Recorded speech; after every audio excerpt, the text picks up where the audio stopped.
මේ තියෙන්නේ Scotch bonnet. අපි නයිමිරිස් කියලා කියන්නේ. ලංකාවේ හැදෙන එකක්.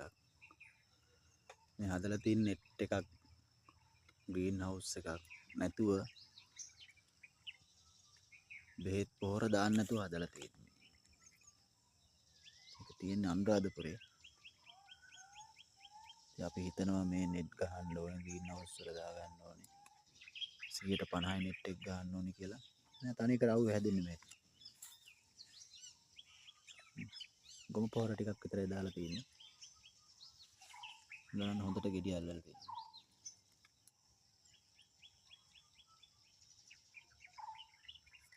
හොඳට කරලා අල්ලලා දෙනවා.